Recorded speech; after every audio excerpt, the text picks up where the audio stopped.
Hello everyone, in today's video, I'm going to show you how to fix Helldivers 2 request 91, error 35, status -1.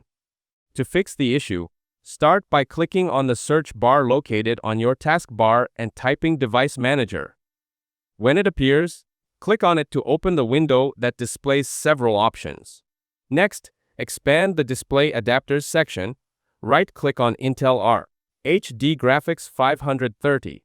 Here, select Update Driver to ensure your graphics driver is up to date. Another way to resolve the problem is by opening the Start menu and selecting Run. In the Run box, type TMMP and click OK. Once the folder opens, delete all the temporary files shown there. You can also try updating your Windows system. To do this, use the search bar on the taskbar to search for Settings. Now, open Settings, then select Windows Update from the left-hand panel. Click Check for updates and install any available updates to make sure your computer is running the latest version of Windows. Finally, restart your computer to complete the process.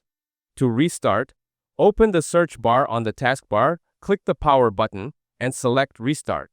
Your PC will then reboot, which should help fix the issue. That's it. Thanks for watching. Don't forget to like and subscribe for more videos.